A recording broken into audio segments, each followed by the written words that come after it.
آپ کو پتہ ہے زنا کی سزا کیا ہے اسلام میں؟ شادی شدہ مرد اور عورت اگر زنا کریں ان کی سزا اسلام میں یہ ہے کہ ان کو چوک میں پوری عوام کے سامنے کھڑا کریں، پتھر مار مار کے ان کو قتل کریں، گولی سے تلوار سے نہیں، رجم کا مطلب یہ ہے کہ وہاں چوک میں کہیں کھڑا کریں اور پتھر ماریں، 1 2 3 100 پتھروں سے مرتا ہے، 200 سے مرتا ہے، 300 سے پتھر مار مار کے اس کو قتل کریں تاکہ دنیا کے لیے عبرت ہو۔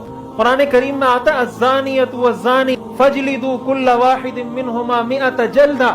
اگر کوئی شادی شدہ نہیں ہے اور اس نے زنا کیا، قرآن یہ کہتا ہے کہ لوگوں کے سامنے مرد ہو یا عورت اس کو 100 کوڑے لگاؤ۔ اسلام میں اس چیز کا تصور نہیں ہے کہ آپ سزا دینی ہے تو خاموش کسی کمرے میں سزا دیں۔